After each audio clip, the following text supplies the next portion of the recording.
I-share ko nga pala sa inyo itong grinder na lagi kong ginagamit. Kasi ito, pinampuputol ko talaga ito ng malalaking tubo. Kagaya na lang ito. Itong 8.5 inches. Napuputol ko yan, pinanghihiwa ko nito. Pero hanggang ngayon wala namang problema.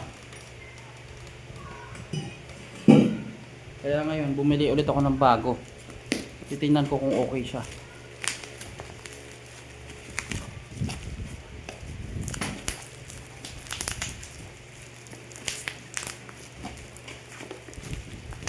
Wala akong gunting. Ito.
Yun guys, ito.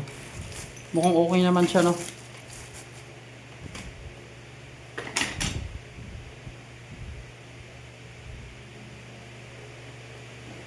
Try ko lang.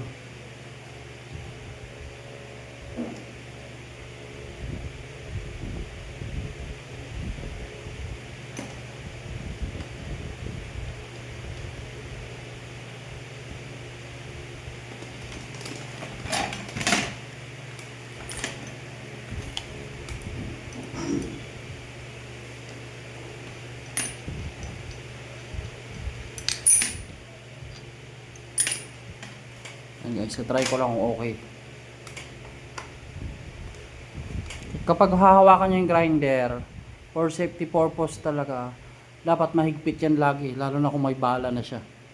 Para hindi kayo mabigla sa puwersa. Pag isasaksak nyo lang. Hirap saksak. Yan.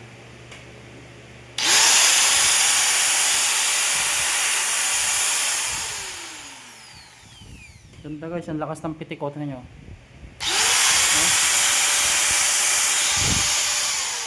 Kaya kung may bala na yan, kunari na isaksak nyo ng bukas siya.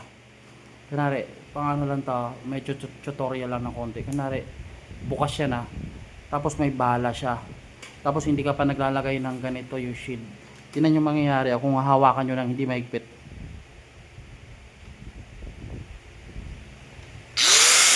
Kita nyo?